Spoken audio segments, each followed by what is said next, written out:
vous êtes initialement inspecteur du travail. Vous avez notamment été entre 2009 et 2012 responsable de la cellule de prévention des risques psychosociaux, je crois, à la Direction générale du travail.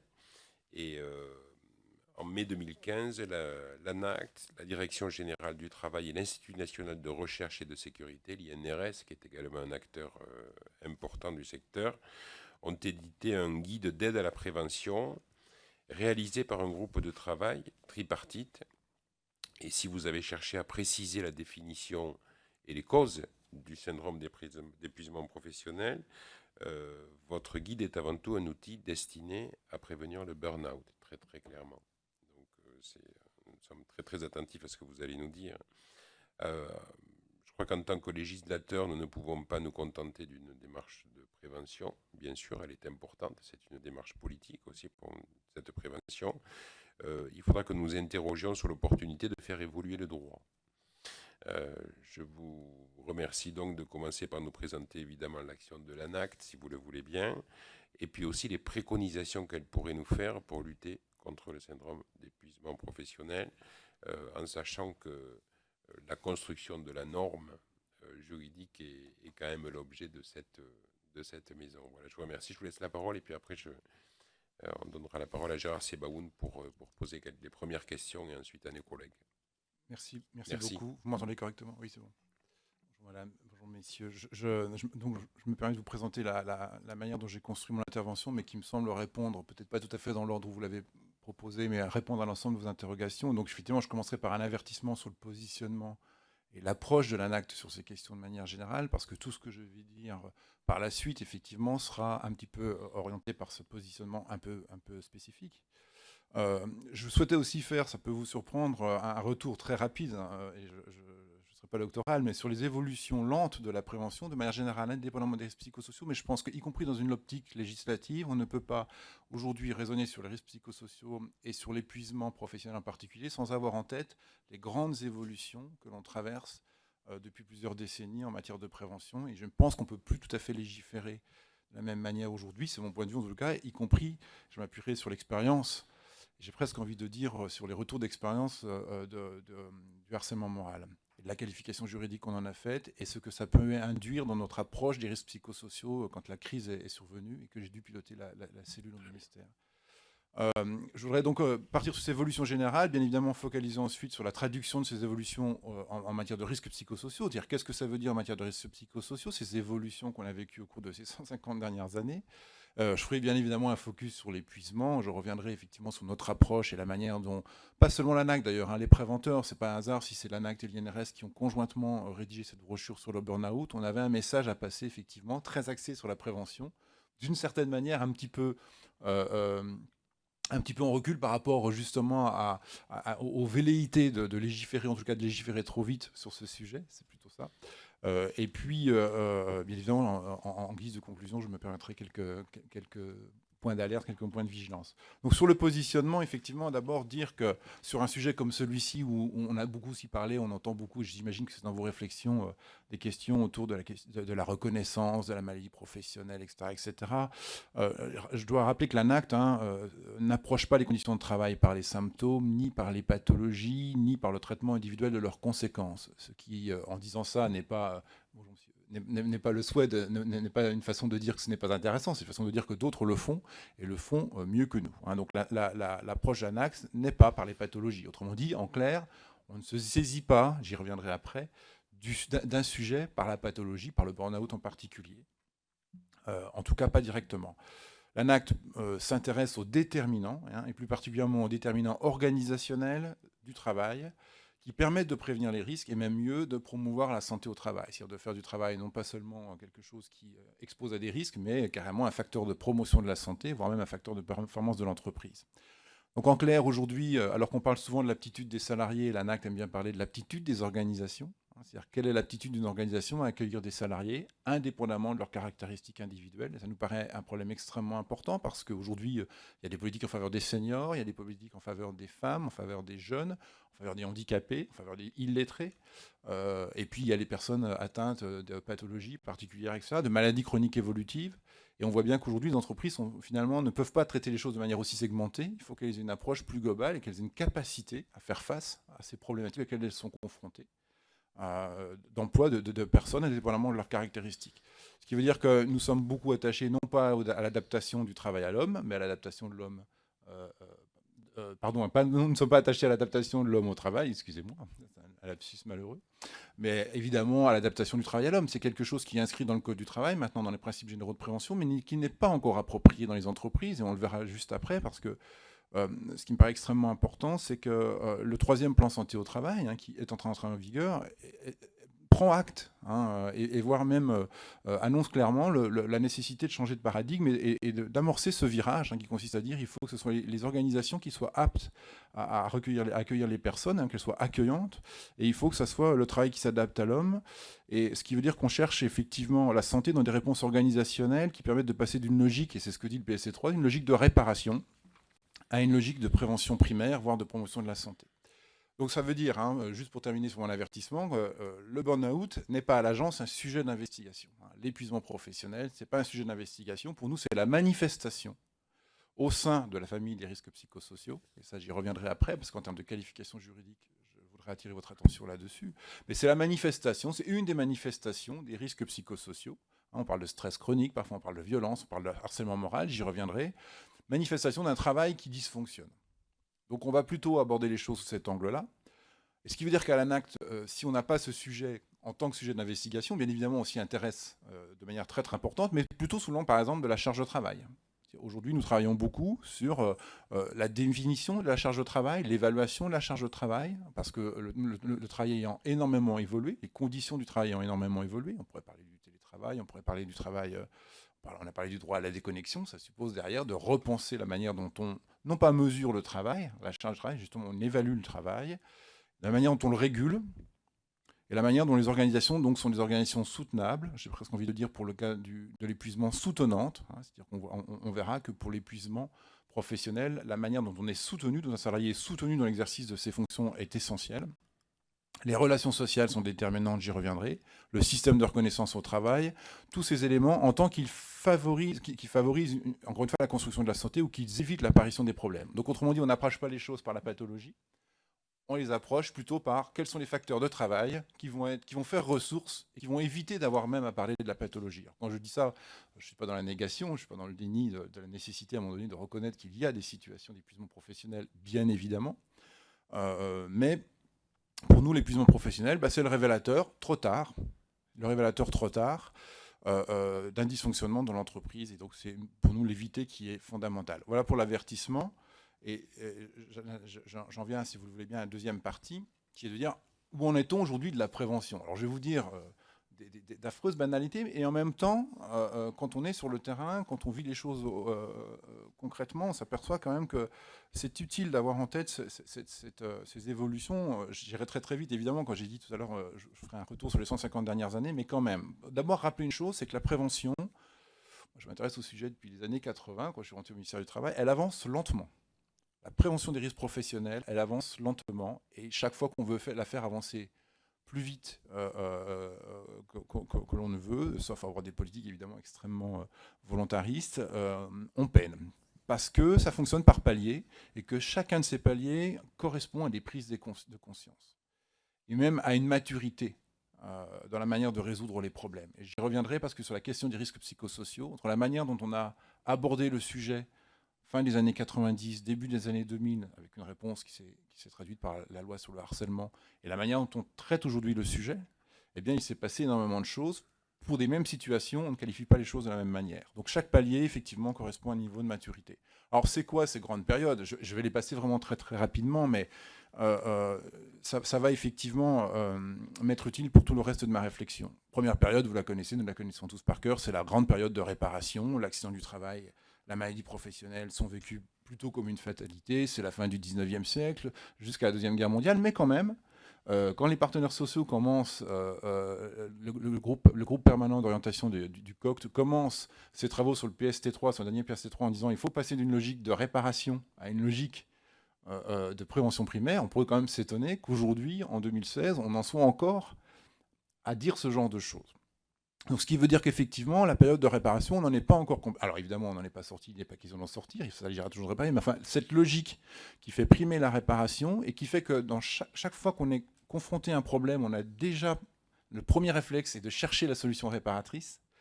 Cette logique-là est encore assez ancrée dans les mentalités, et c'est peut-être ça qui parfois aussi nous fait perdre du temps dans l'appropriation dans l'approche des problèmes de santé au travail. Deuxième grande période, c'est ce que moi j'appelle la période de protection, c'est-à-dire à partir de la Seconde Guerre mondiale jusqu'on va dire à la fin des années 70, on a une grande période qu'on peut appeler la période des grands décrets techniques. On est dans l'obligation de moyens. Le fameux, avec l'exemple type, qui est le décret du 8 janvier 65, un décret extrêmement robuste, 235 articles, qui explique comment se protéger dans le bâtiment, la hauteur des barrières, la hauteur des lisses et des sous-lisses. On est dans l'obligation de moyens, on protège les personnes, et on a très très bien vécu et fait d'énormes progrès avec ces dispositifs jusqu'à s'apercevoir qu'effectivement ce n'était pas satisfaisant. Et on peut dire que la troisième grande période est la période de prévention, pour laquelle nous sommes encore aujourd'hui, en grande partie, qui a consisté effectivement à dépasser le modèle des moyens, de la prévention, de la protection par les moyens, par des solutions techniques, pour arriver vers une intégration de la sécurité dès les phases de conception, pour arriver aux grandes directives européennes, et donc le fait de passer à des objectifs de prévention et des principes généraux de prévention, qui aujourd'hui sont totalement fondateurs, mais aussi, quelque chose qui est encore très très prégnant, et on le voit bien quand on regarde la partie 4 du Code du travail, une approche par les risques. Donc on est effectivement le risque chimique, le risque trouble musculo-squelettique, le risque bruit, le risque de travail sur écran de visualisation. C'est une approche du travail par l'exposition à des risques, et donc un mode correctif majeur. On est quand même souvent, non pas sur une seule logique de réparation, mais quand même sur un mode correctif, c'est-à-dire qu'en fait on traite malgré tout les conséquences d'organisation du travail. On dit le contraire, on dit qu'on veut être dans une phase conception, qu'on veut intégrer, qu'on veut anticiper. On évalue. En fait, le maître mot, c'est l'évaluation des risques. Il y a des risques, et on va les évaluer, et ensuite, on va mettre en place un certain nombre de mesures.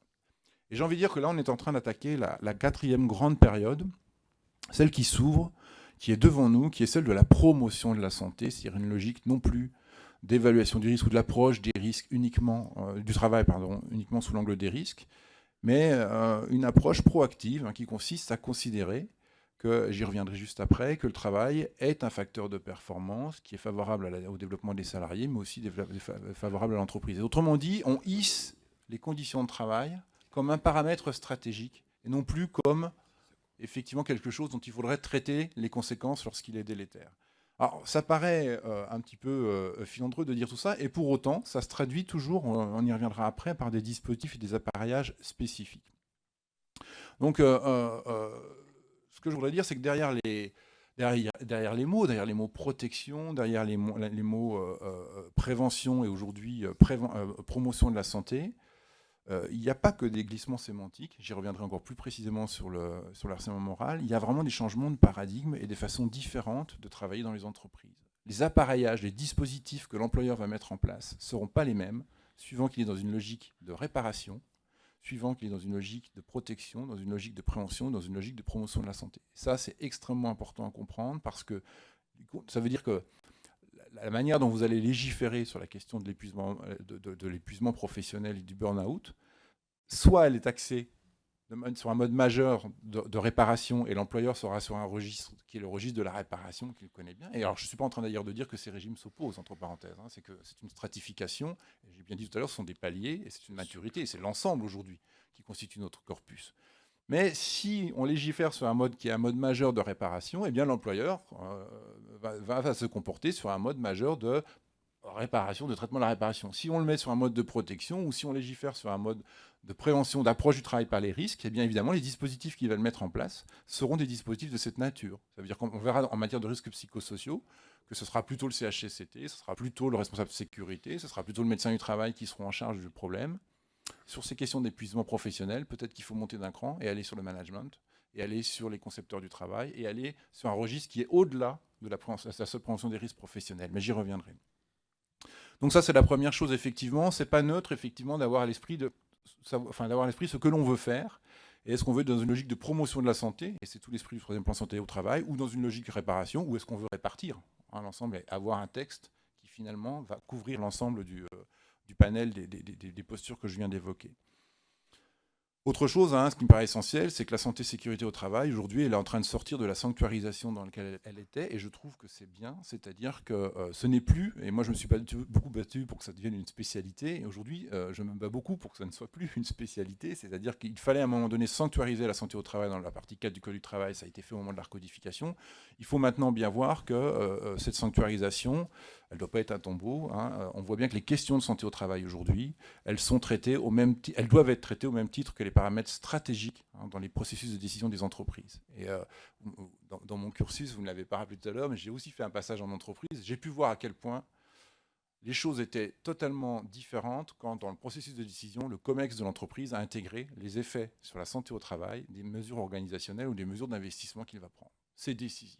Soit il prend une décision dans laquelle il se dit après comment je vais traiter les effets sur le travail, soit dès le moment où il prend cette décision, il l'intègre dans la conception même de sa future chaîne de production, de sa future organisation, la manière dont les personnes vont travailler dans de bonnes conditions.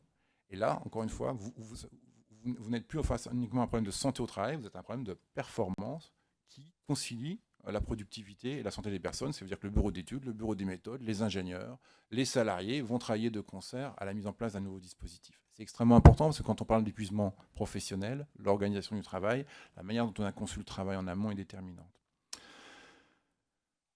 Troisième idée, ce basculement, donc qui n'en est qu'au balbutiement, il faut être très clair, quand on passe à une logique de promotion de la santé, on se lance sur, à mon avis, 25, 30 ans d'application d'un nouveau paradigme, puisqu'on est encore très marqué, vous voyez, encore par la réparation, par la logique de protection. On commence à s'approprier la prévention, et maintenant on dit qu'il faut aller encore au-delà, il faut aller à la promotion, ça commence, mais quand même, on voit bien que ces questions de santé au travail, aujourd'hui, si on regarde les grands mouvements du Code du travail, elles correspondent à des évolutions fortes. La fongibilité des thèmes de consultation et de négociation dans l'entreprise, c'est pas neutre. On a compris avec les risques psychosociaux qu'il n'y a pas de modification dans l'entreprise qui n'ait pas potentiellement un effet sur la santé des personnes, sur le plan, en tous les cas, psychique. Ça, c'est quelque chose qu'on a vraiment appris avec les risques psychosociaux. Aujourd'hui, changer d'organisation, changer de système de rémunération, changer l'organisation du temps de travail, même quelque chose qui n'a pas de rapport direct avec la santé au travail, intéresse potentiellement le CHSCT. C'est-à-dire que ces questions, effectivement, je parlais tout à l'heure aussi de la question d'égalité professionnelle, les questions de diversité, la capacité d'accueil des entreprises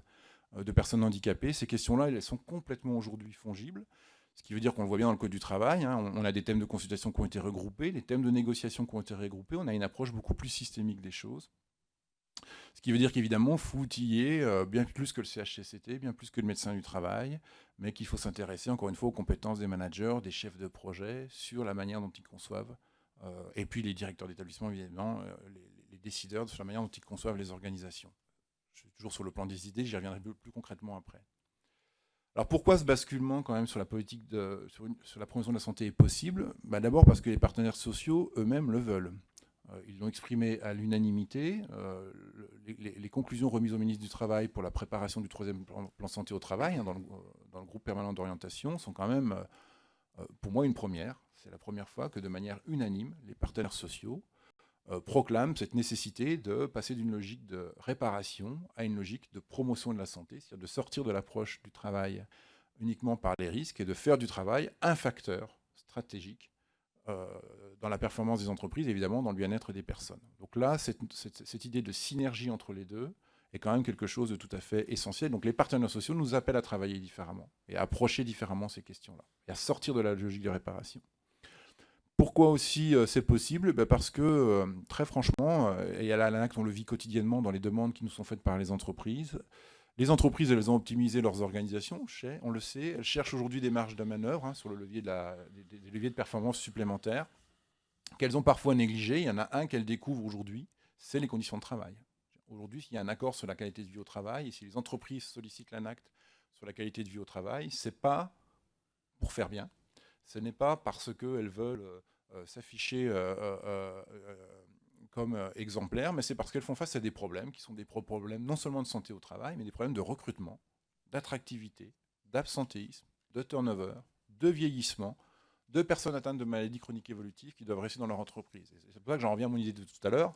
Elles doivent s'adapter à fait qu'elles ont des populations diverses, qui ont des caractéristiques particulières, et en même temps, elles ne peuvent pas les exclure parce qu'elles ont des problèmes d'attractivité, de vieillissement, encore une fois, et de turnover. Et donc, elles cherchent des organisations de travail qui permettent d'accueillir ces personnes-là. Et elles se rendent bien compte qu'en optimisant leurs organisations, elles ont parfois généré des organisations de travail qui ont conduit à l'épuisement professionnel, qui ont conduit à l'exclusion d'une certaine catégorie de personnes et donc des tensions sur les emplois et des tensions du coup sur la performance. Et moi, je l'ai vécu aussi en entreprise, dans l'entreprise dans laquelle j'étais, où véritablement tous les paramètres étaient ouverts, sauf celui, effectivement, du bien-être au travail, ce qui se traduisait par un fort absentéisme, un fort turnover et des taux de production et des taux de services très faibles en entreprise, des taux d'engagement et de démotivation importants, et puis des cas, bien évidemment, d'épuisement au travail, que l'entreprise a souhaité traiter dans une logique de promotion de la santé et non pas d'approche par les risques.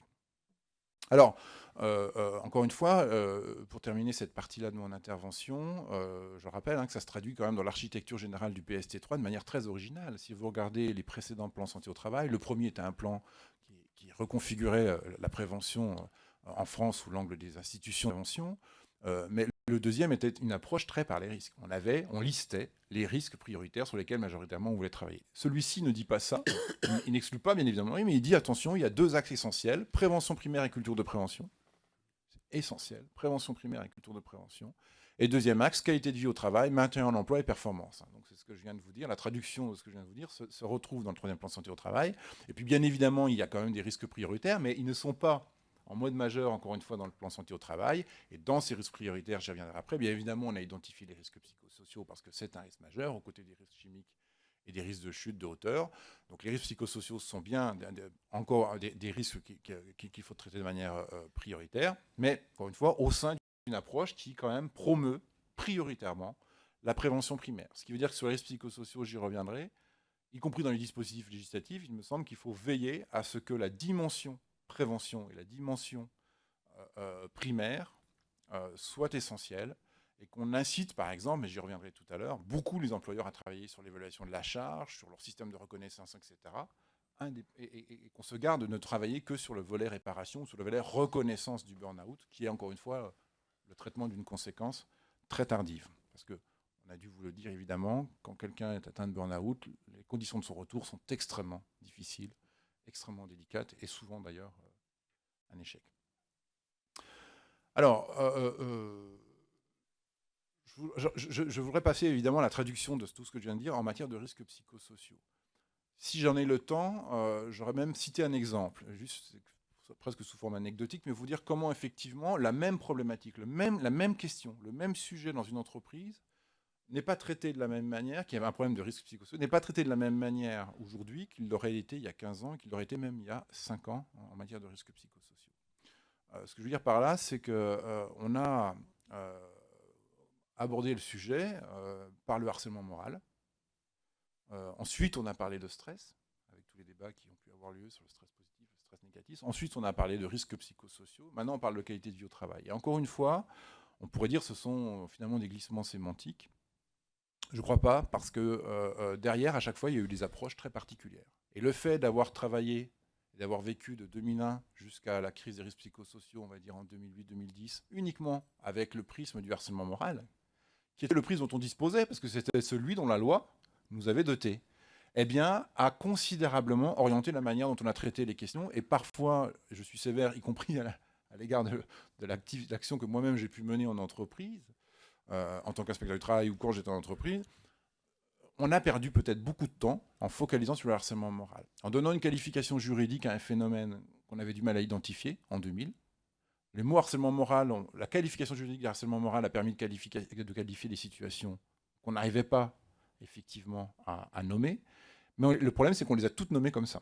Et qu'on a tout traité sous l'angle de harcèlement moral. Alors vous allez me dire, où est le problème ? Le problème, il est que le harcèlement moral, il est dans la partie 1 du Code du travail, dans la partie contractuelle, c'est-à-dire qu'il réduit la question des risques psychosociaux à un désaccord, un problème interindividuel entre un harceleur, un harcelé. Il y a un coupable et il y a une victime. Et ça veut dire que l'approche juridique... Alors on a décrit le harcèlement moral, on l'a qualifié juridiquement, ce qu'il a d'ailleurs segmenté, on l'a interdit, Et puis on a sanctionné, civilement comme pénalement, le harcèlement moral, ce qui veut dire que les inspecteurs du travail ont été chercher des harceleurs, et que pendant 10 ans, on a cherché des harceleurs.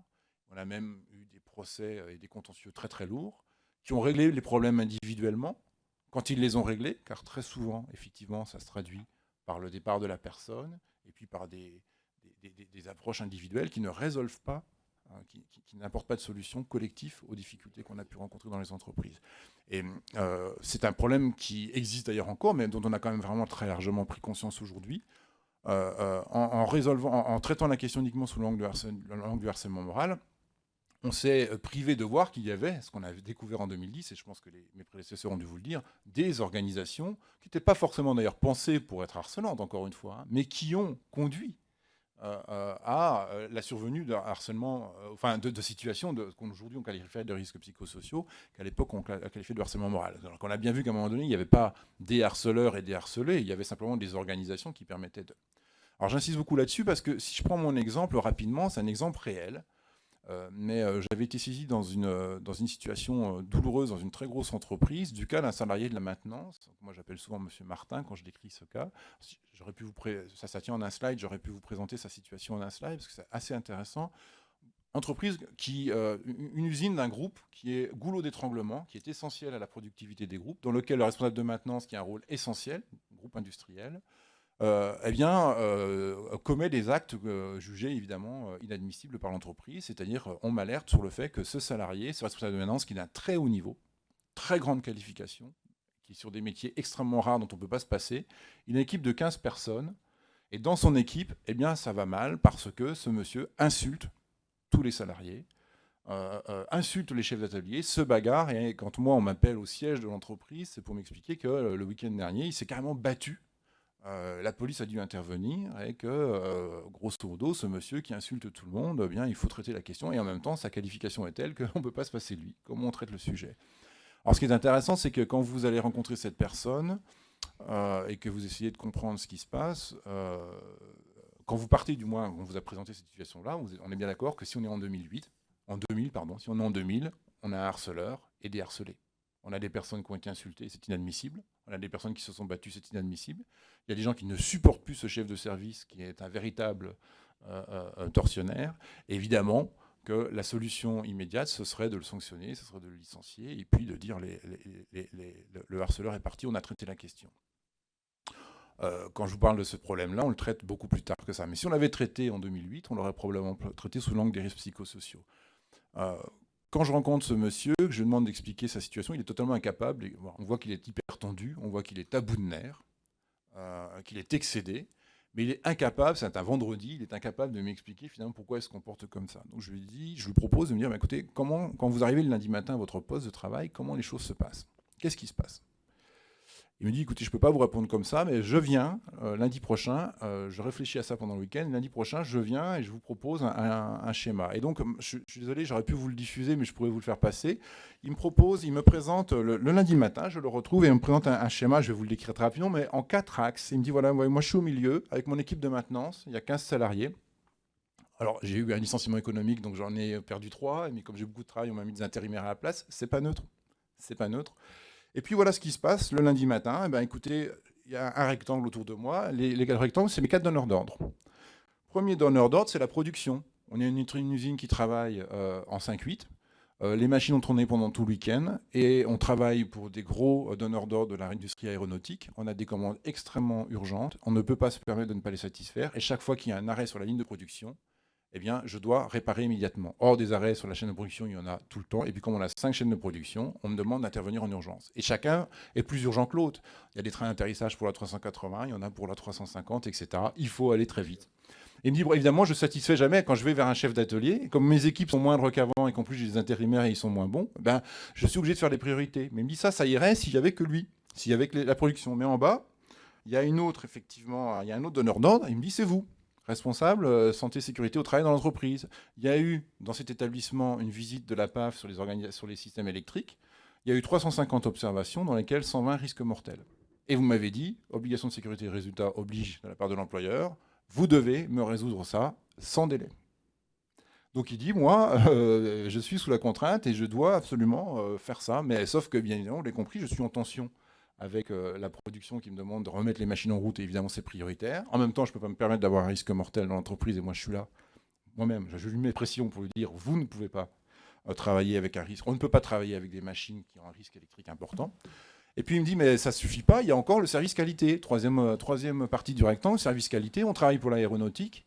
Et aujourd'hui, on a évidemment des exigences de contrôle qualité extrêmement sévères, et c'est le service évidemment de maintenance qui va faire des prélèvements sur toutes les pièces et qui doit absolument en temps et en heure rendre compte effectivement de la qualité et des prélèvements qui sont faits. Donc on ne peut pas ne pas le faire, sauf que évidemment il y en a de plus en plus parce qu'on qualifie des nouvelles productions, il faut aller très vite. Et puis il y a le quatrième côté du rectangle, il s'est pas terminé. Il y a aussi le service travaux neufs et la direction du groupe, le manager, puisque nous sommes en train de travailler sur les futurs trains d'atterrissage, sur les futurs sous-marins, etc., et qu'on doit mettre en place des nouvelles chaînes de production, et qu'on doit montrer qu'on est en capacité de lancer une nouvelle chaîne de production pour Airbus, pour Boeing dans un délai de 18 mois. Donc il faut qualifier l'usine, ce qui veut dire que je dois installer les nouvelles machines, je dois les faire tourner, je dois les mettre en essai, etc.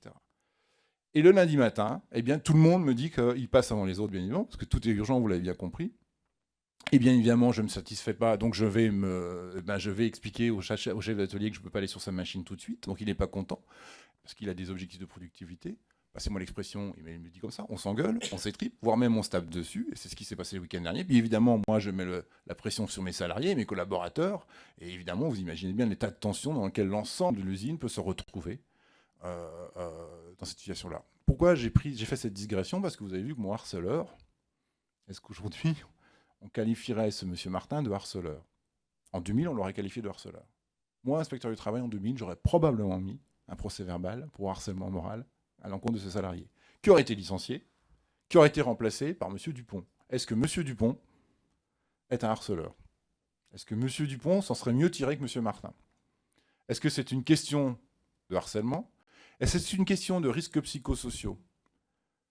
Bien sûr, ça se traduit par les risques psychosociaux. Mais est-ce que si on dit risques psychosociaux, ça veut dire évaluation du risque professionnel? Ça veut dire que le problème va être traité par le CHSCT, le médecin du travail, le service santé sécurité de l'entreprise. Est-ce que la situation que je décris est une situation qui relève du CHSCT? Oui, elle y est intéressée en termes de résolution de problèmes, mais est-ce que c'est elle qui va apporter les solutions? Est-ce que c'est le médecin du travail qui va apporter les solutions? Est-ce que c'est le service sécurité de l'entreprise? Bien évidemment non, c'est le management. Enfin, vous avez bien compris, dans cette situation-là, la résolution du problème, elle s'est faite dans une approche qualité de vie au travail, dans une approche organisationnelle, et dans la manière dont la production, le service santé-sécurité, le service qualité et le service maintenance aux travaux neufs travaillait et fixait un cadre organisationnel de travail totalement différent pour permettre effectivement de sortir de cette situation-là. Et ce que je veux dire par là, c'est qu'on aurait pu aujourd'hui, évidemment, avoir un cas d'épuisement moral, enfin d'épuisement professionnel. Peut-être qu'on aurait donné une qualification juridique d'épuisement professionnel à cette situation. Mais ce qui est certain, c'est que... et donc on aurait peut-être été chercher des causes, peut-être été chercher à démontrer l'existence d'épuisement, etc. Mais en fait, quand on approche les choses par l'organisation du travail, de manière là pour le coup très préventive, on voit bien qu'on n'est plus dans une approche juridique, on est dans une approche de solution, résolution de problèmes, dans laquelle on va mobiliser beaucoup plus que la recherche d'un harcelé, ou la recherche d'une personne épuisée, ou la recherche de ce qui fait que... mais je reviendrai après, ce qui fait que telle personne a craqué ou n'a pas craqué, quelle est la part de responsabilité des uns, quelle est la part de responsabilité des autres. Là, on voit bien que quand j'ai présenté ce schéma-là à la direction, au COMEX, ici à Paris, ils m'ont dit immédiatement, c'est pas possible qu'on ait... Alors c'était totalement... Voilà, l'entreprise a dit, c'est pas possible qu'on ait créé cette situation-là. Et évidemment, on a trouvé les solutions. Tout le monde s'est mis autour de la table. On a trouvé des solutions de diverses natures. Et ça, c'est important aussi à dire, parce que la solution n'a pas consisté à travailler sur la personne de M. Martin, vous l'avez bien compris, mais à soulager M. Martin. Et donc, c'est pour ça que je parlais tout à l'heure de solutions soutenantes. Je voulais expliquer ça pour dire quoi? Pour dire que vous voyez que finalement, attention, on peut qualifier les choses juridiquement, mais qu'en matière de risques psychosociaux, on le sait bien, les choses sont difficiles à segmenter entre le stress excessif, le harcèlement, l'épuisement, le stress chronique, etc. On voit bien qu'on a appris en marchant et qu'on se saisit d'une situation et qu'on la traite sous l'angle de la prévention, mais que chaque fois qu'on va vouloir la qualifier juridiquement, on risque peut-être de la mettre, on risque peut-être de l'enfermer, si en tout cas on ne fait que ça, dans un registre qui va faire que l'entreprise, encore une fois, le juriste, lui, dans l'entreprise, il va dire, bon, ben, on est saisi d'un cas d'épuisement, on va le traiter sous l'angle d'épuisement. On est saisi d'un cas de harcèlement, on va regarder où est le harceleur, on va faire une enquête, etc. Pendant ce temps-là, on ne travaille pas sur la prévention. Donc il faut avoir à l'esprit, dans les travaux que vous allez conduire sur l'épuisement, que pour nous, un axe, c'est une manifestation de situation de travail qui dysfonctionne, je le disais tout à l'heure.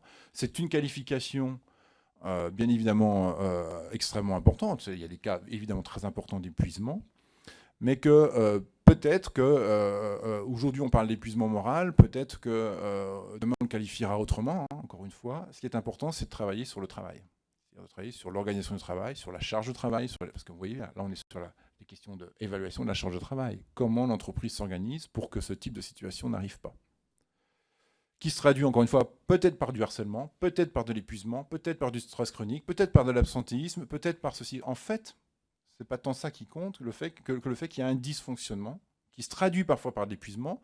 Mais une fois que vous aurez légiféré sur l'épuisement, attention, il y aura d'autres manifestations des risques psychosociaux. C'est ça en fait mon message. C'est attention, les risques psychosociaux peuvent prendre des différentes formes et ils peuvent même prendre la forme d'autre chose que les risques psychosociaux, c'est-à-dire de situations de désengagement, de démotivation, c'est-à-dire d'absentéisme, de turnover, etc. C'est-à-dire qu'on n'aura pas traité toute la question du travail en France et des dysfonctionnements du travail en France qui sont normaux parce qu'il y a aussi des évolutions qui se font et c'est normal qu'il y ait des frottements. On ne l'aura pas traité exclusivement sous l'angle de l'épuisement. Par contre, bien évidemment, travailler sur l'évaluation de la charge de travail me paraît extrêmement important. Pour passer à un autre point, je ne sais pas si...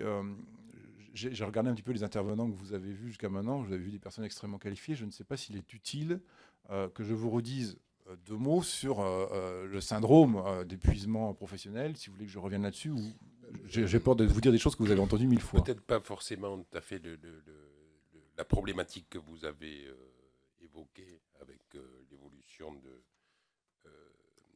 de l'approche des risques psychosociaux est probablement pour nous beaucoup plus importante.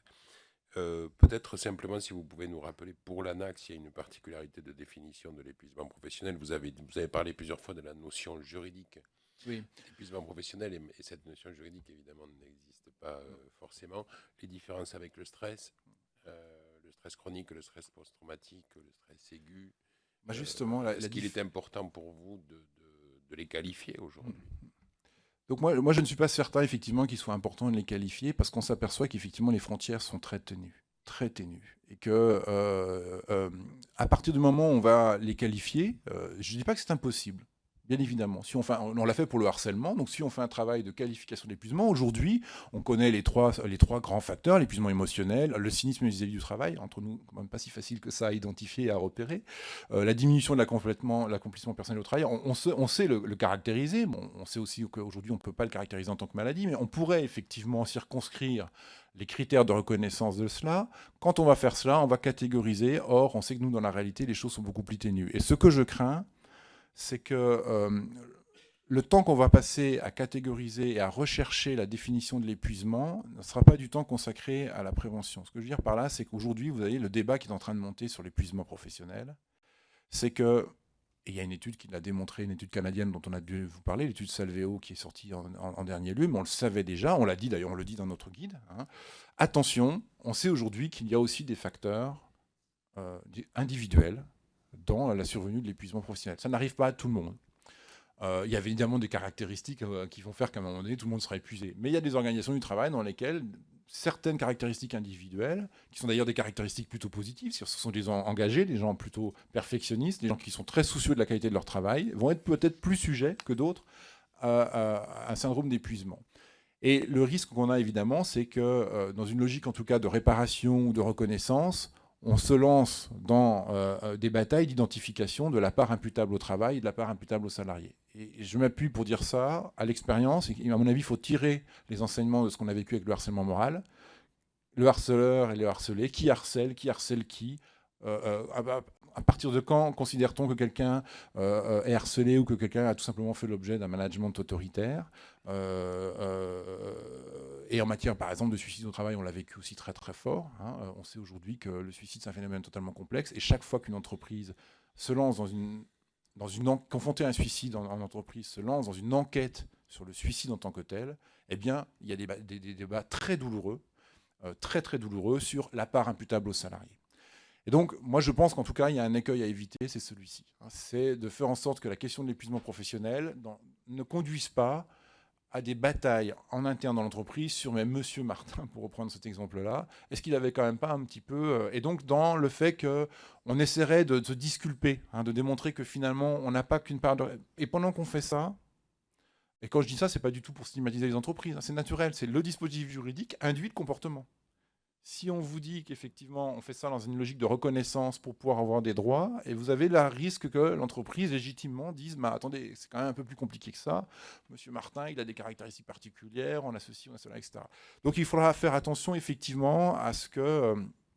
Et quand je dis ça, je ne suis pas en train de dire il ne faut pas reconnaître. Je dis simplement attention, si c'est ça le signe. Si la réponse législative est uniquement sur ce registre-là, alors ça va focaliser les attentions et les efforts et les énergies là-dessus. C'est ça que les partenaires sociaux disent quand ils disent qu'il faut sortir de la logique de réparation pour passer à une logique de prévention. Quand on est passé des RPS à la qualité de vie au travail, c'est pas un hasard si, y compris les organisations syndicales de salariés, le souhaitent.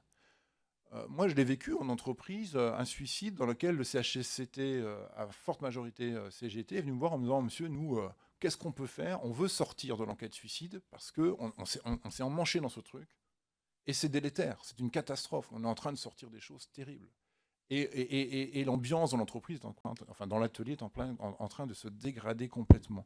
Aidez-nous à sortir de ça et avoir une approche plus par des choses sur lesquelles on peut travailler, c'est-à-dire la charge de travail, l'organisation du travail, la reconnaissance au travail, le système de planification, etc., qui font qu'effectivement là-dessus, nous, en tant qu'organisation syndicale, on aura prise et qu'on va traiter, ce faisant, la situation de monsieur un tel qui s'est suicidé, qui va être traité par ailleurs, judiciairement de toute façon, parce qu'il y a une enquête, parce qu'il y a un procès, etc. Donc, les juges feront le travail qu'ils ont à faire, les enquêteurs feront le travail qu'ils ont à faire, mais nous, dans l'entreprise, faisons de la prévention. Et je pense que, en tous les cas, dans la réponse que vous allez apporter, il me paraît important de bien orienter, vous l'avez dit en introduction, il ne peut pas y avoir que la prévention, mais en tout cas que la réponse législative joue sur l'ensemble des registres et incite aussi beaucoup à travailler sur justement qu'est-ce qui fait qu'il n'y aura pas de situation d'épuisement dans une entreprise, avant d'être obligé de le reconnaître. Ça me paraît important. Ce qui m'amène à dire quand même par rapport à l'approche de l'ANAC, pour répondre à vos questions, on connaît bien... Alors, les facteurs du burn-out sont les mêmes que les facteurs de risque psychosociaux. Il n'y en a pas. Donc les 6 facteurs GOLAC dont on a dû vous parler, du rapport GOLAC, qui sont ceux mis en évidence par l'INRS, par l'ANAC aussi, même si on les appelait différemment, il y a un consensus là-dessus. Donc, je n'y reviens pas. Mais bien évidemment, nous, ça veut dire qu'en termes de moyens de prévention, je l'ai dit, et donc peut-être que dans les solutions législatives ou dans les incitations législatives, il faut l'avoir en tête. Ce qui est essentiel, c'est de veiller à la charge de travail. Et je pense que aujourd'hui, dans les entreprises, je ne suis pas sûr qu'on soit outillé sur ces questions de planification du travail, de régulation et d'évaluation de la charge de travail. C'est d'ailleurs le rôle de l'ANACT aujourd'hui, d'outiller, de réfléchir à la manière non pas dont on mesure le travail, parce qu'aujourd'hui, en particulier dans une économie de service, c'est très difficile de mesurer. Moi, mesurer ma charge de travail, je ne sais pas, mais l'évaluer et la réguler. Alors, on en a vu des exemples cet été avec la loi travail où on dit si vous avez un droit à la déconnexion, si vous êtes en télétravail, l'employeur doit évaluer la charge de travail. Et donc, il faut effectivement outiller sur la manière dont on évalue la charge de travail. Comment on évalue ça? Si ce n'est pas de la mesure, comment on quantifie? Si ce n'est pas effectivement de la mesure physique. Et alors, je pense que ça, il faut outiller les entreprises là-dessus et réguler surtout. C'est-à-dire que les entreprises mettent en place des organisations dans lesquelles une personne qui est en forfait jour, par exemple, eh bien, quel est le dispositif d'entreprise? Non pas de mesure, parce que ça ne sert à rien. Si on dit qu'on est en forfait, c'est parce que justement, on prend acte du fait qu'on ne peut pas mesurer. Mais comment, par contre, on s'assure qu'il y a des rendez-vous réguliers au cours desquels on vérifie que la charge de travail de la personne, le soutien dont elle dispose, la manière dont elle peut réguler les conflits de délai, les conflits d'arbitrage entre les différents dossiers dont elle est en charge, etc., vont être régulés par la hiérarchie. Pour éviter la situation de M. Martin tout à l'heure, comment la direction s'assure qu'à un moment donné, elle n'a pas créé une situation de dérive totale. Donc, quel est le dispositif qu'elle a mis en place? Et ça, là-dessus, aujourd'hui, en tout cas, dans les obligations législatives, on n'a effectivement pas de dispositif. Enfin, vous voyez, alors, je ne suis pas en train de dire qu'il faut encore une fois dire mesurer, mais je pense qu'il faut pousser à ça. La question du soutien, la question des marges de manœuvre, la question de la reconnaissance aussi au travail, puisqu'on sait que dans le burn-out, le dispositif de reconnaissance de la qualité du travail est important. La discussion sur les critères de qualité, on a dû vous en parler longuement, mais dans le burn-out, la notion de conflit de valeurs est extrêmement importante. Les gens qui sont particulièrement sujets à cela sont des gens qui, on l'a dit tout à l'heure, sont en conflit à un moment donné entre leur perception d'un travail bien fait et la manière. Alors, je ne suis pas en train de dire que c'est facile à traduire dans une loi, hein, mais en tout cas, en termes de prévention, on sait qu'il faut agir là-dessus. Et puis, je crois qu'il y a quand même un élément extrêmement important, mais ça, c'est peut-être le 3e plan santé au travail qui va le traiter, d'information et de sensibilisation. Moi, je pense que sur le sujet des risques psychosociaux, on a 2 grands travers aujourd'hui en France quand même. C'est que c'est pas d'ailleurs vrai qu'en matière de risques psychosociaux, si on regarde l'actualité, mais c'est quand même que les médias ont un rôle assez déterminant de part et d'autre. Hein. C'est-à-dire, d'un côté, on a une presse spécialisée sur le management, moi ce que j'appelle la presse relais. Hein. Quand vous allez à la gare, j'ai pris le train ce matin très tôt pour venir de Lyon, vous regardez les revues, management, etc., etc., et vous avez des titres très alléchants, hein, très aguicheurs sur comment reconnaît-on un mauvais collaborateur, comment sélectionner les personnes qui sont proactives, etc. Donc vous avez quelque chose qui tourne beaucoup autour, encore une fois, de la personne, justement, hein, comment j'exclus les bons, les mauvais, etc., celui qui va avoir une forte capacité de résilience, toute une série de... Vous avez toute une presse qui pousse à ça, et puis vous avez à l'inverse aussi toute une presse catastrophiste qui aime bien. Moi, à l'ANAC, j'ai souvent des journalistes qui m'appellent et qui veulent qu'on intervienne si on leur parle de choses catastrophistes. Hein. Si on leur dit qu'effectivement, la situation en France va vraiment mal et qu'il y a des gens qui se suicident, et qu'il y a des gens... Voilà, si on a des cas... mais quand je leur dis il faut travailler plutôt sur les éléments organisationnels, ça n'intéresse plus personne, c'est pas très spectaculaire. Je pense que donc, là où je veux en venir, c'est qu'à mon avis, il y a une grande campagne d'information, sensibilisation sur ces questions-là à conduire, de fond, sur la durée, peut-être même les visuels. J'ai toujours, moi, le regret qu'on n'utilise pas suffisamment aujourd'hui dans les politiques publiques. Ici pour éclairer le débat, effectivement, ne pas réagir qu'à la crise. Peut-être que je vais laisser la parole à Gérard Sebaoun pour vous poser quelques questions, et puis nos collègues qui voudront le faire aussi. Merci. Oui, monsieur Anousière, vous nous invitez en fait à éviter l'écueil d'entrée par la réparation, et vous nous dites qu'il faut inverser la pyramide, il faut rentrer par ce qui est le champ finalement de la santé, au sens large, la prévention. Je pense que sur ce constat, on peut être d'accord. Néanmoins, la réparation, comme vous l'avez dit, étant sur la table, il faut peut-être lui apporter une réponse. Sera-t-elle législative? Nous n'en savons rien à ce stade. Mais néanmoins, la question est posée. On vous reposera la question du tableau, notamment, et de votre position. Moi, je vais d'abord vous dire quelque chose presque assez directement. J'ai lu le guide que vous avez produit. Et comment le dire le plus simplement possible, je ne l'ai pas trouvé opérationnel. Alors qu'a priori, ça devrait être son rôle. Je ne l'ai pas trouvé opérationnel. Je l'ai trouvé très écrit, bien sûr. Mais je ne l'ai pas trouvé opérationnel au sens où une entreprise pourrait s'en saisir assez facilement au travers des acteurs qui peuvent le partager, de la direction des ressources humaines quand elle existe, jusqu'aux partenaires sociaux. C'est un questionnement pour l'avoir lu, hein, donc c'est ma lecture, et donc elle est vraiment tout à fait individuelle, mais je tenais à vous le dire. Et puis rentrer dans le débat par peut-être l'exemple que vous avez pris en vous disant que votre exemple n'est pas caricatural, mais il est absolument symptomatique. Pour l'expérience que j'en ai de praticien, au-delà de ma fonction de rapporteur, mais je veux le dire quand même, les 2 mots que j'entends le plus souvent quand quelqu'un est en difficulté, donc un individu, un sujet, c'est « je suis harcelé », on en a parlé tout à l'heure et vous avez fait le chaînon hein, jusqu'à aujourd'hui, ou « je suis en burn-out ». C'est les 2 mots qui viennent spontanément dans la bouche d'un salarié qui rentre dans un bureau et qui affirme qu'il est en difficulté. Et de ces 2 mots-là, il faut tirer les mots MAUX qui font que ce salarié, à un moment, est en difficulté, voire est en souffrance extrême, risques psychosociaux au sens large, comment on le repositionne finalement dans l'entreprise. Sa position et c'est presque sa posture à un moment donné victimaire, même si il est peut-être victime, je dis peut-être, à ce stade, et comment on le repositionne dans une organisation, et quelle est cette organisation, et comment on remonte la chaîne. Donc là, je suis assez d'accord avec l'image que vous avez donnée tout à l'heure. Il faut être très méfiant sur le coup de tampon qu'on met douloureusement sur... Après, ça entraîne quelque chose qui nous interroge tous. La part de l'organisation et le caractère individuel de l'expression de l'épuisement professionnel. Ce que vous avez donné comme exemple tout à l'heure montre bien que cet individu, ce cadre qui avait des responsabilités et qui avait autour de lui tout qui était très urgent, le TTU, comme je le dis, qui est un truc terrifiant, mais pour beaucoup de salariés, quel que soit le type d'entreprise, tout est très urgent tout le temps. Et donc, on vous demande d'arbitrer en permanence sur des injonctions dites paradoxales, contradictoires, tout ce que vous voulez, au-delà de la quantité, de la qualité, de la reconnaissance, etc. On vous demande, y compris, on parlait des mails tout à l'heure, de faire face à 200 mails dont on sait que 3 sont importants et le reste pourrait directement passer à la poubelle. Et donc, les salariés en général, quel que soit leur niveau de responsabilité, sont presque en permanence dans ce système.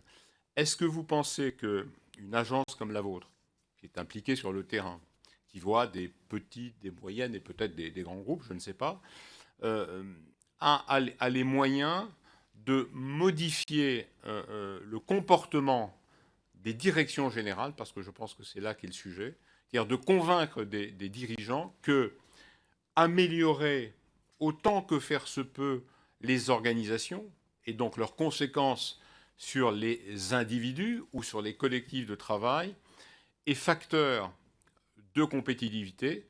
J'ajoute, mais virgule, ça peut coûter. Ou est-ce que vous avez le sentiment de votre expérience que finalement, regarder cela par le côté de la réparation, si on pouvait le régler, et vous l'avez dit, mais je veux y revenir, ça réglerait finalement le problème. Réparation, qui dit réparation dit un coût de la réparation, et puis finalement, on ne va pas aller chercher beaucoup derrière le rideau pour savoir s'il faudrait changer le mode d'organisation. Dans l'économie, je n'y reviens pas, on en a parlé avec des organisations tout à l'heure, comme elle est construite aujourd'hui. Je ne m'exonère pas de cette vraie difficulté. Donc, comment votre expérience, comment l'agence se positionne? Alors, je sais qu'elle travaille sur vraiment des entreprises, mais comment on fait pour finalement éviter de réparer? Parce qu'aujourd'hui, on a de la jurisprudence, et Yves Saint-Cy le dira mieux que moi sur le harcèlement de gestion, très connaisseur, mais qu'on n'a rien sur l'épuisement professionnel. Comment on tourne autour? On voit, vous avez fini sur les médias, et je vous en remercie, ça va exploser sur la scène publique, et on ne refermera pas le couvercle. C'est une réalité. J'ajoute que, mais ça c'est une position personnelle, que la loi a quelquefois un intérêt, en tout cas, j'espère, pour des législateurs que nous sommes. Par exemple, si on prend l'exemple du pourcentage de travailleurs handicapés dans les entreprises. On en pense ce qu'on veut, mais la réalité, c'est que ça a aussi obligé, dans le temps, les entreprises, en tout cas celles qui en avaient les moyens, à faire des efforts. Pour ne prendre que cet exemple-là, il y en a d'autres. Donc la loi peut être l'encadrement nécessaire. Vous parlez de droit à déconnexion, les nouveaux métiers... tout ça, on voit bien que c'est des questions qui sont sur la table, qui nous sont posées. Est-ce qu'il faut les encadrer de façon législative ou pas? Je n'ai pas la solution. Mais sur notre cœur de métier, mais qui est un des symptômes des difficultés que peuvent rencontrer les entreprises et le monde des entreprises, qui est le syndrome d'épuisement professionnel, est-ce que vous croyez qu'on doit aller jusqu'à la reconnaissance, le tableau, pousser le biais législatif, ou est-ce qu'on doit rester en retrait et continuer à réfléchir? Mais si j'ai bien compris les premiers interlocuteurs que nous avons reçus, il y a quand même deux positions qui s'affrontent et qui finalement ne se rejoignent pas aujourd'hui, me semble-t-il. C'est ceux qui traitent les conséquences, c'est leur rôle après tout, les psychologues, etc. Ceux qui demandent que les choses soient qualifiées médicalement. C'est le rapport de l'Académie de médecine qui dit qu'aujourd'hui, comment réparer quelque chose qu'on ne sait pas définir. Et ceux qui disent, attention, nous sommes sur une forme globale d'organisation qui dysfonctionne. Et c'est cela qu'il faut traiter, et peut-être à petits pas, en allant dans l'entreprise auprès des décideurs. c'est global ce que je dis, mais c'est voilà. Il y a mes collègues qui veulent poser des questions. Isabelle Le Callennec, puis après. Dans la foulée, merci infiniment de votre présentation. Moi, j'ai 2 questions. Vous disiez qu'il faudrait plutôt sortir de la logique de protection et de prévention, mais je me demande si avec le compte pénibilité, les organisations et les services des ressources humaines ou des relations sociales ne vont pas, dans les mois qui viennent, être ultra concentrés sur ce qu'on leur demande d'appliquer et dont ils nous disent que c'est très difficile, au détriment du travail à réaliser sur la promotion de la santé, sur la qualité de vie au travail. Ça, c'est ma première remarque. J'ai peut-être tort, j'espère, mais ça, c'est la première. Et la deuxième, sensibilisation. Vous l'avez dit, CHSCT, il y en a dans les entreprises, pas dans toutes les entreprises. Il faut quand même atteindre un certain seuil. Et la problématique se pose partout. Et médecine du travail, on a une loi qui donc vient d'être promulguée. Il y a tout un volet médecine du travail. On nous dit sur le terrain qu'il y a des vraies difficultés de tout simplement démographie médicale. Comment va-t-on faire avec ce qui reste quand même une vraie problématique sur les territoires? J'étais pas plus tard qu'il y a 2 jours, moi je suis élue sur un territoire très industriel.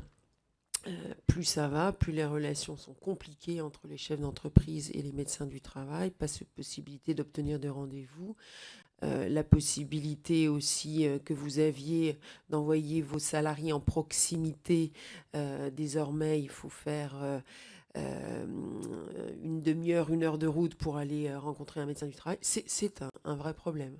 Donc il y a une loi aujourd'hui. Comment on fait pour que cette difficulté soit contournée? Parce que oui, bien sûr, promotion de la santé dans les entreprises, moi j'y suis totalement favorable, mais avec quels acteurs? Merci. On peut rappeler qu'il y a presque la moitié des postes de médecins du travail qui sont non pourvus aujourd'hui dans la fonction publique. Oui, merci, Président. Arnaud. J'ai beaucoup aimé la formule de changement de paradigme. C'est qu'on n'est pas dans un nouveau paradigme, on est dans un changement de paradigme. On a un changement de période, et donc on est évidemment dans une période transitoire, vous l'avez dit, avec le PST3 et avec l'ANI QVT. Par contre, ce que je n'ai pas aimé du tout, c'est quand vous dites la crise des risques psychosociaux 2008-2010. Bon, alors c'est votre histoire personnelle. Je n'ai pas le sentiment que les risques psychosociaux aient disparu dans notre pays, donc je pense que ça peut choquer un certain nombre de personnes. Il faut y être vigilant. Sur le développement de la prévention, évidemment, c'est largement insuffisant, faute de volonté d'anticipation, même si le PST3 propose un certain nombre de choses. On voit que les partenaires sociaux ont fait cette ANI. Moi, j'ai jamais vraiment compris pourquoi ils avaient fait cette ANI. C'est très bien d'ailleurs, QVT. Hein, mais j'ai jamais compris qui leur avait demandé, comment c'était venu. On a beaucoup travaillé avec Gérard sur le sujet, Isabelle. Bon, c'est très bien, sauf que cette ANI date de 2012-2013. Il était expérimental jusqu'à la date de butoir de décembre 2015, avec une liste de négo extrêmement longue. Hein. Égalité pro, durée effective de l'organisation du travail, c'est vaste. Hein. Modalité du régime de prévoyance maladie, compliqué aussi. Insertion, emploi des travailleurs handicapés, mobilité pro et géographique interne, et prévention de la pénibilité. Donc on a mis dans tout un paquet tout ce qui était très compliqué. Et on a dit c'est expérimental. Bon.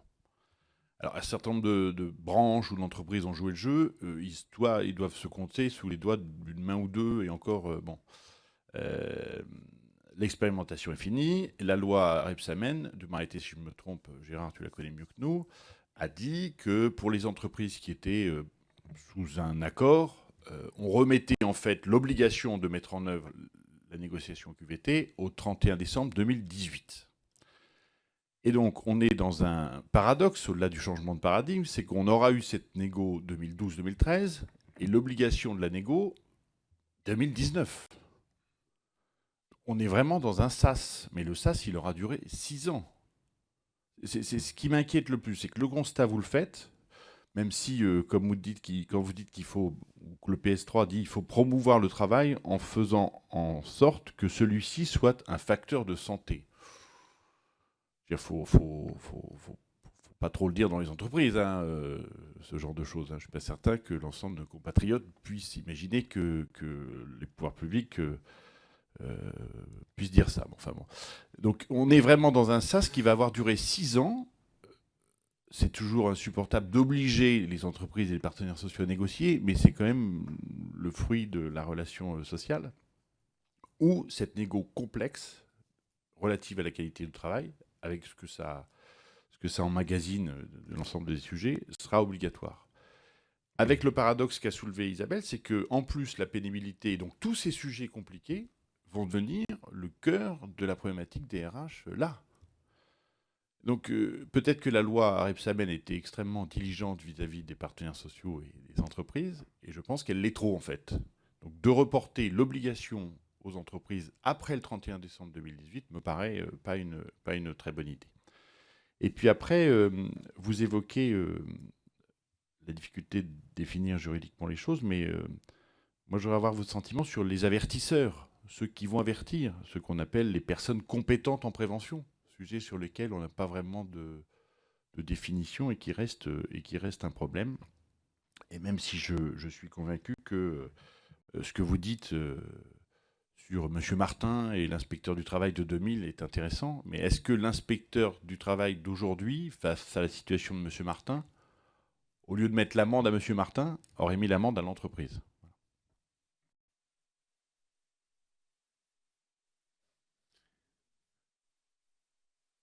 Si vous arrivez à répondre à toutes ces questions. Je ne sais pas. Oula, quel challenge. Vous avez raison, peut-être que j'ai parlé un peu avec mon prisme personnel, mais du coup, je l'assume quand même. C'est effectivement, moi, j'étais inspecteur du travail, donc j'ai fait appliquer les textes. Je suis allé au ministère du Travail où j'ai conçu les textes. Et puis, j'ai quitté ça en me disant... donc, j'ai vu la limite, j'ai vu la nécessité de faire appliquer les textes et j'en ai vu la limite. J'ai vu comment le fait d'imposer un texte me permettait d'obtenir un certain nombre de choses, mais parfois était une limite. Je me suis dit, en concevant des textes, quand tu vas être à l'échelon de la conception, peut-être qu'on va pouvoir mieux travailler. Bon, j'ai vu aussi ce que la loi produit, ce que la loi ne peut pas produire. Et le fait je suis passé en entreprise pour essayer de voir, tester tout ça, et aujourd'hui je suis à l'ANACT où on peut faire des choses beaucoup plus innovantes, où on est finalement un peu en innovation sociale, où on peut se permettre de tester des choses qui sont justement en dehors de la loi. Quand je veux dire tout ça, c'est-à-dire que la vision que j'ai est de dire, je renie pas la loi, et je suis bien placé pour savoir qu'à un moment donné, dans un certain nombre de situations, il faut pouvoir se prévaloir effectivement d'un texte. Et je dis souvent d'ailleurs en matière de santé au travail, on ne gouverne pas sur la sanction, par contre on ne gouverne pas par la sanction. C'est-à-dire on ne fait pas avancer la prévention durablement dans une entreprise sous la menace d'un procès verbal, etc. Ça c'est clair. On peut obtenir un procès verbal, et moi j'ai eu de très belles histoires à la Cour de cassation, avec une décision de la Cour de cassation disant monsieur un tel a été condamné, etc. Vous êtes très content de vous, est-ce que vous avez fait avancer la prévention dans l'entreprise? C'est un autre sujet. Donc, tout ça pour dire que c'est pour ça que j'insistais tout à l'heure sur le fait qu'à mon avis, aujourd'hui, ce parcours m'amène à dire c'est l'ensemble. C'est un ensemble cohérent de mesures qui peuvent avoir un aspect coercitif pour certains aspects, mais aussi de mesures incitatives et puis aussi de sensibilisation, et ça c'est le travail de l'ANAC, etc., j'y reviendrai après, qui va faire que cette question-là va pouvoir être prise sous tous ses angles. Parce que je suis d'accord avec vous, je trouve ça assez mortifère dans notre pays de chercher absolument à savoir si c'est un problème individuel ou un problème collectif. C'est tout ça. Et donc, il faut apporter une réponse collective.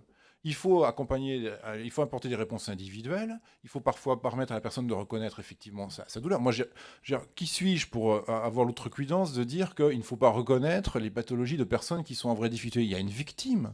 Donc, à un moment donné, la victime soit reconnue dans ses droits.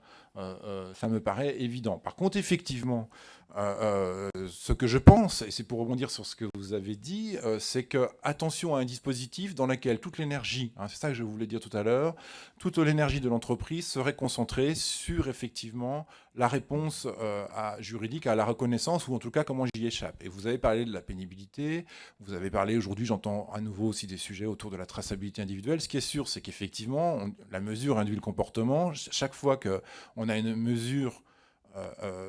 chaque fois qu'on incite juridiquement un employeur à faire les choses, il le fait. Et donc, si on est uniquement sur le registre effectivement, pour la pénibilité, je pourrais en parler, est-ce qu'à l'ANACT, on a accompagné un certain nombre d'entreprises ces derniers temps? Oui, les entreprises passent beaucoup de temps, du coup, à sur les critères plutôt que sur la prévention. Moi, je l'ai écrit dans certaines revues. Attention, la reconnaissance de la pénibilité peut venir percuter tous les efforts de prévention des 30 dernières années. Et en même temps, je dois bien reconnaître que je vois des entreprises dans lesquelles le fait de s'être emparé des critères de pénibilité a fait avancer la prévention parce qu'ils se sont posé des questions qui ne s'étaient jamais posées avant. Donc on voit bien que le pire n'est jamais sûr et que tout est dans la manière dont effectivement on va porter ça, c'est-à-dire qu'évidemment des institutions comme la mienne vont accompagner, et du coup je rebondis sur un autre élément que vous avez dit tout à l'heure, je partage complètement ce que vous avez dit, le guide que nous avons produit, un peu dans l'urgence et dans un contexte où justement l'idée était de dire attention, ne plongeons pas dans la réparation, n'est pas assez outillé méthodologiquement. Je suis d'accord avec vous. À l'époque, moi, je me suis beaucoup battu en le relisant. Je l'ai relu ce matin dans le train. Je me souviens, je disais à mes collaborateurs, aux gens de l'INRS, on n'outille pas assez. On n'est pas méthodologiquement suffisamment précis sur la manière de. C'est-à-dire, on est trop dans l'incantation, la reconnaissance, etc., etc. Il faut outiller ça. Le boulot de l'ANACT aujourd'hui est justement d'aller sur ce terrain. Ça veut dire quoi? Évaluer et réguler la charge de travail. Concrètement, comment on s'y prend? Quels sont les outils dont on dispose pour le faire? Et là, je suis d'accord. Et c'est pour ça que je vous dis aujourd'hui, je souhaite qu'on soit poussé à aller là-dedans, à outiller les entreprises pour faire ça, plutôt qu'aller effectivement nous enfermer effectivement dans des démarches beaucoup plus juridiques. Et le seul moment du guide, d'ailleurs, où on a, à mon avis, très concret, c'est le moment où on parle de la reprise de l'activité. Pourquoi? Parce que ça, on l'a éprouvé. Et donc, on est capable de dire, là, si vous reprenez le guide, on dit très clairement, voilà, quand la personne revient, on sait que l'échec peut être terrible et que généralement, elle ne reviendra pas. Donc, voilà concrètement les mesures que vous pouvez prendre au retour. Et ça, c'est très efficace. Mais on voit bien qu'on est dans la réponse quand même individuelle. Donc, je vous rejoins et je pense qu'on a un gros travail à faire, INRS, ANACT, etc. Et aujourd'hui, c'est nos enjeux. C'est la méthodologie. Nous sommes des méthodologues et nous devons... Je pense qu'il faut qu'on nous passe des commandes méthodologiques. Et les entreprises, elles nous disent, d'ailleurs, elles ne nous attendent pas sur le fond, elles nous attendent sur le comment. On a compris ce qu'il fallait faire, comment on le fait. Et là, il faut qu'on soit beaucoup moins, on va dire, filandreux ou moins théorique, effectivement. Mais ça, j'en suis totalement convaincu. Je pense qu'on s'améliore dans les nouvelles productions de l'ANACT. Si vous regardez ce qu'on sort en ce moment, on est très soucieux d'outiller, mais on peut encore progresser. Et j'en viens à l'autre sujet qui me paraît, alors lui, essentiel, qui est de dire aujourd'hui... effectivement, soit la personne vous dit je suis un harcelé, soit la personne vous dit je suis en burn-out, et donc comment on sort, comment les partenaires sociaux, les représentants du personnel, la direction d'entreprise, les managers sortent de cette qualification-là, sortent par le haut, j'ai envie de dire. Et là, moi aujourd'hui, je suis obligé de vous dire qu'effectivement, c'est en ça que je disais tout à l'heure, il va falloir désanctuariser la santé au travail. Ça ne peut pas être que la question des médecins du travail, ils sont de moins en moins nombreux. Ça ne peut pas être une question de spécialistes, donc ça veut dire qu'il faut monter les compétences, tout le monde, côté employeur comme côté représentant du personnel, sur la compréhension de ces phénomènes-là. Et je crois quand même que l'ANACT, dans son contrat d'objectifs et de performance, a un objectif prioritaire qui s'appelle faire école, qui est la formation des managers. Ça avait été mis en évidence par le rapport Lachman-Pénicaud-Larose, qui finalement, dont on n'a aujourd'hui toujours pas vraiment donné les suites opérationnelles. En 2010, ce rapport nous dit très clairement, les managers, les chefs de projet, les responsables d'établissement ne sont pas outillés au management du travail.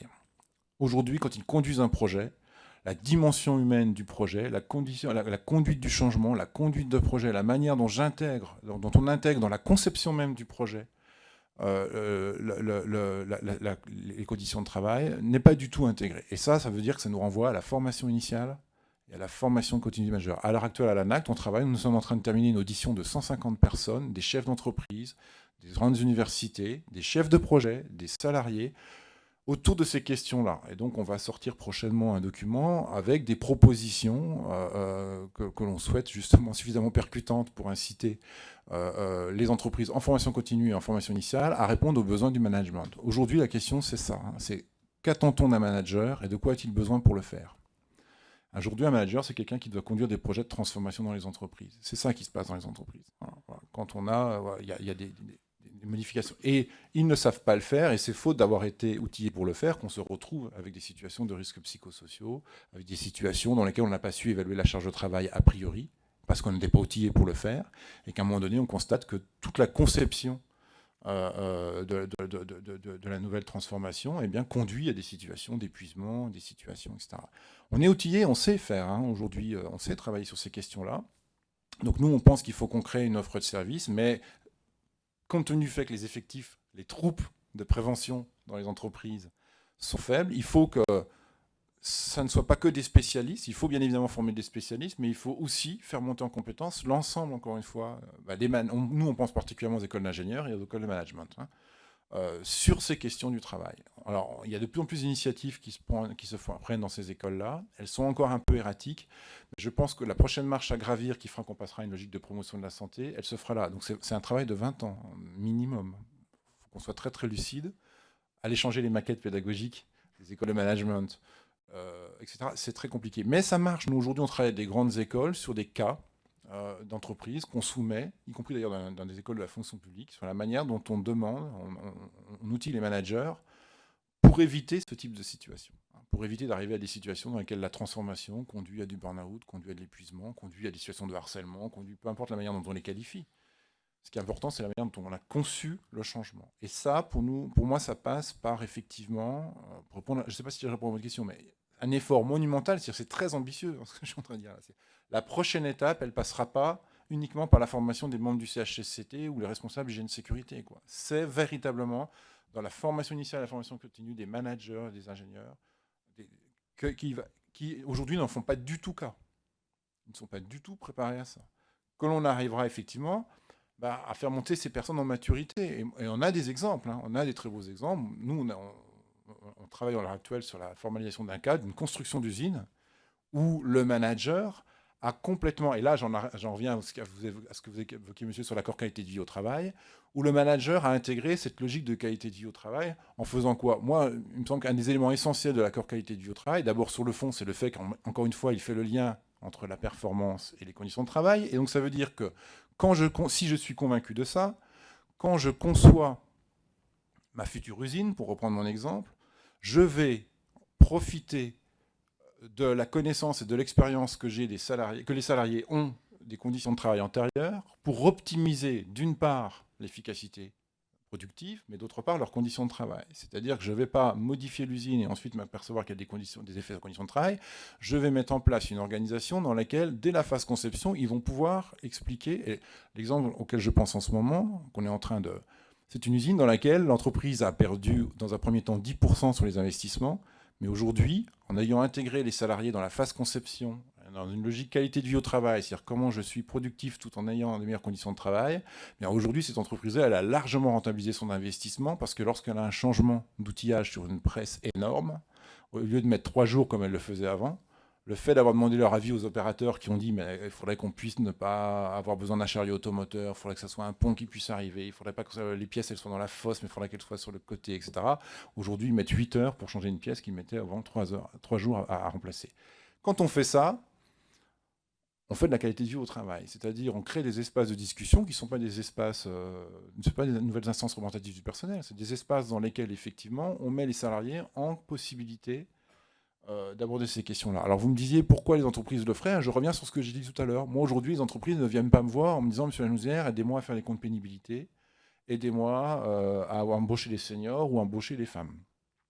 Par contre, ils me disent j'ai des problèmes, encore une fois, j'ai des chaînes de production sur lesquelles j'ai un turnover important, de la productivité importante, voire j'ai embauché des femmes, elles sont toutes parties. Comment vous pouvez m'aider ? Alors que dans mon territoire, tous les hommes sont dans l'usine à côté, etc. Et donc, comment je garde ces femmes-là ? Eh bien, en travaillant peut-être sur les horaires de travail, parce que vous êtes en milieu rural et que ce sont des femmes en situation monoparentale qui ont 40 ans et que s'il n'y a pas de crèche et que s'il n'y a pas de transport en commun, eh bien, elles ne pourront pas venir à 5 heures du matin. Donc, comment on fait ? Et là, vous voyez, on fait de la qualité de vie au travail. Si, effectivement, vous ne permettez pas aux femmes d'accéder à un certain poste dans l'entreprise, c'est pas que c'est volontaire, hein, mais c'est que si à un moment donné l'entreprise, par des jeux de stéréotypes ou d'organisation, ne permet pas aux femmes d'accéder à un poste de travail, à un certain poste de travail, eh bien, à un moment donné, effectivement, votre machine, elle ne tourne pas. Parce que vous n'aurez pas les hommes, ils sont dans l'usine à côté et où les salaires ne sont pas tout à fait les mêmes. Quand l'entreprise a compris ça, elle n'est plus dans une logique, je vais embaucher des femmes parce qu'il y a une obligation réglementaire. Elle est dans une logique, je vais effectivement faire en sorte que les femmes, les seniors, les jeunes, les gens qui ont une maladie chronique évolutive, puissent, je reboucle avec ce que j'ai dit tout à l'heure, une organisation accueillante, puisse travailler chez moi parce que c'est mon intérêt. Parce que localement, effectivement, si ces gens travaillent et s'ils travaillent dans de bonnes conditions, j'ai aussi la performance.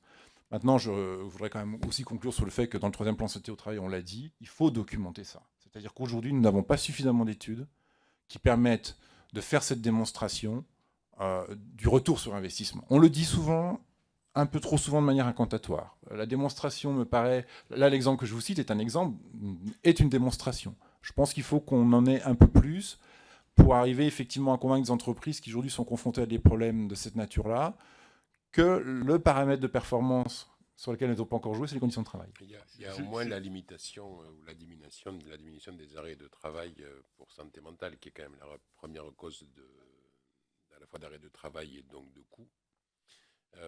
Donc, ne serait-ce qu'en matière d'économie, c'est quand même avéré, il faut le reconnaître. Je ne sais pas si on a beaucoup d'études françaises, mais il y a quand même des études internationales qui montrent bien que quand on s'intéresse sérieusement à ces sujets, le retour sur investissement est réel. Alors, ce sont des modèles mathématiques, hein, j'entends. Mais il semble quand même qu'il y ait un consensus là-dessus. Je ne suis pas certain qu'il y ait un consensus et je pense qu'il faut en tous les cas encore le documenter. C'est-à-dire que je pense qu'il faut, et je pense que c'est le boulot de l'OPP, de l'ANAC, de l'INRS, d'apporter plus d'exemples probants et moins incantatoires de cela. L'OPP-TP a fait un très beau travail là-dessus en présentant des chantiers qui, en ayant été conçus de manière intelligente, ont permis de gagner, de faire des économies, de faire un meilleur travail. Donc je pense qu'il faut, voilà, mon discours c'est plutôt de dire renforçons l'outillage sur le sujet parce que on a des études économétriques, mais pas encore suffisamment précises, pas concrètes. Pardon. Oui, Président, loin de moi d'être naïf ni marxiste, mais quand vous dites ça, en fait, vous êtes dans la problématique du chef d'entreprise chez Michelin qui crée le contrat de travail pour être certain que les paysans restent dans l'usine. C'est qu'en fait, vous voyez la qualité du travail pour que les salariés viennent travailler. Quand vous dites ça, la problématique de la santé des salariés, c'est pas votre problème en fait. Vous dites il faut que les salariés viennent travailler. Ce que je comprends, hein, c'est respectable. Mais je crois qu'il faut qu'on assume de dire effectivement, moi, ANAC, j'assume le fait qu'on dise aujourd'hui, si on va voir l'employeur uniquement en lui disant faites de la prévention, c'est bien.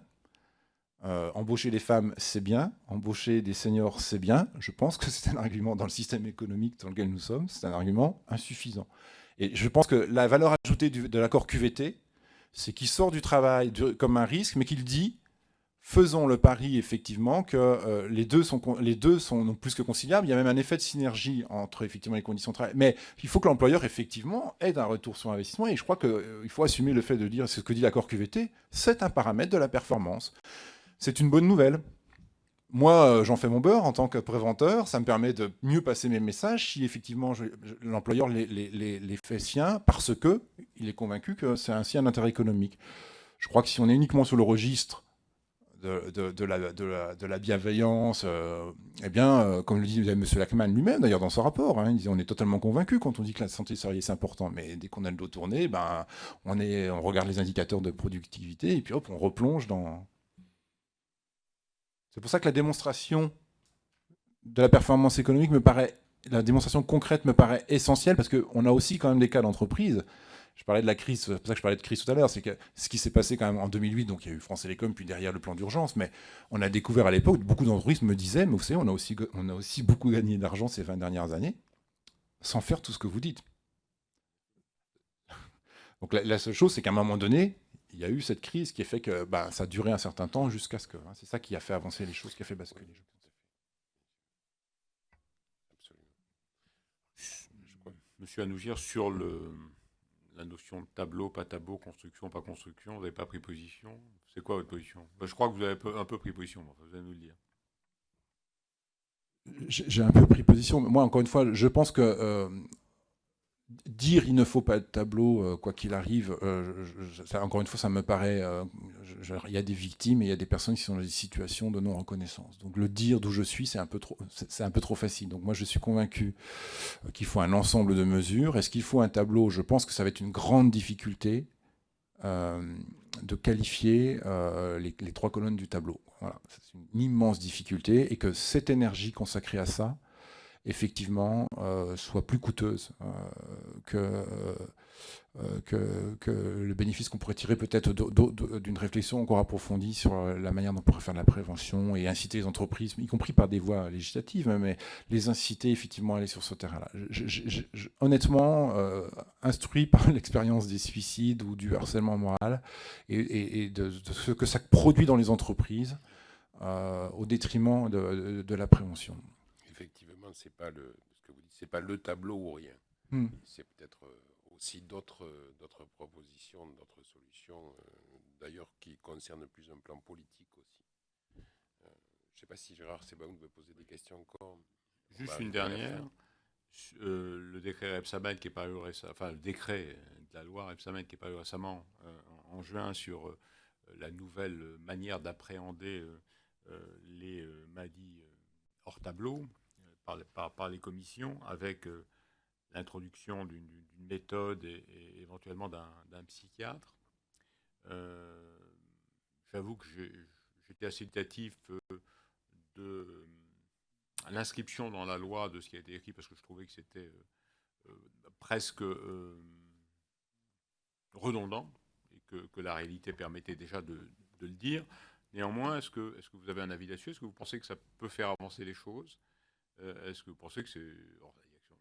L'action du travail en est certainement convaincu, mais est-ce que vous avez un avis sur le fait d'avoir insisté, là, dans la loi, sur la notion de maladie psychique? J'ajoute une chose, et si vous pouvez me répondre, on fera une recherche. Je ne sais pas si, dans le Code du travail, la notion de conditions de travail comme de façon conditionnelle existe à un moment ou à un autre. On dit bien que, évidemment, l'employeur a une obligation de moyens pour préserver la santé physique et mentale des salariés, mais je ne sais pas si les conditions de travail à un moment ou à un autre sont citées nommément. C'est une question. C'est une très très bonne question, parce qu'effectivement, alors pour la première partie, moi je partage assez votre point de vue, à savoir qu'il me semble que le dispositif le permettait déjà. On peut imaginer qu'aujourd'hui, les choses allant mieux en le disant, le processus puisse être une réponse. Je pense que la réponse d'ailleurs, la réponse qui a été apportée d'une certaine manière est une espèce de compromis qui est peut-être, qui mériterait peut-être d'exister et d'être évalué avant de penser effectivement à passer à un autre dispositif, pour éviter justement, parce que ça donne des marges de manœuvre, ça permet effectivement d'apprécier au cas par cas des situations qui sont encore une fois pas trop enfermées, parce qu'une fois qu'on aura qualifié, qu'on aura mis des critères dans un tableau, là pour le coup on va être enfermé. Ou alors il faudra mettre des notamment, il faudra mettre des et on sait ce que ça peut produire. La question des conditions de travail, ça c'est extrêmement intéressant, parce que dans la partie 4 du Code du travail, vous verrez quasiment jamais le mot conditions de travail. En revanche, vous allez le voir plus dans la partie paradoxalement 2, puisque le comité d'entreprise, à plusieurs reprises, on voit que le comité d'entreprise est compétent sur la politique, sur les conditions de travail et sur les évolutions des conditions de travail. Et là, on voit bien d'ailleurs que quand on parle de ces conditions de travail-là, et c'est pour ça que je parlais de porosité tout à l'heure, et de fongibilité des thèmes de consultation, on voit bien qu'aujourd'hui, les conditions de travail, en tout cas c'est comme ça que l'entend l'ANACS, ce n'est pas la santé-sécurité, c'est tout ce qui participe. Donc la politique de rémunération, l'organisation du temps de travail, la durée du travail, les horaires, tout ça participe des conditions de travail. Et donc on veut aller voir le terme conditions de travail dans effectivement les compétences du comité d'entreprise. Probablement d'ailleurs que ça mériterait donc du coup... alors évidemment après il y a le CHSCT, comité d'hygiène, de sécurité et des conditions de travail. Mais la problématique des conditions de travail, elle apparaît en filigrane dans les principes généraux de prévention, elle apparaît ça et là dans quelques textes, vous allez voir le terme conditions de travail, mais elle n'est pas posée. Je trouve que vous creusez une piste intéressante là. Je pense que le fait effectivement d'ouvrir le champ de vision de l'employeur, non pas seulement sur la seule logique santé-sécurité, mais de dire attention, quand votre regard aujourd'hui doit s'élargir avec ce qu'on sait sur l'épuisement, avec ce qu'on sait sur les risques psychosociaux, doit s'élargir à l'ensemble des déterminants de la santé au travail et donc les conditions de travail au sens large. Je pense que ça, c'est un signe qui permettrait de passer cette culture de prévention dont je parlais, de passer ce cap.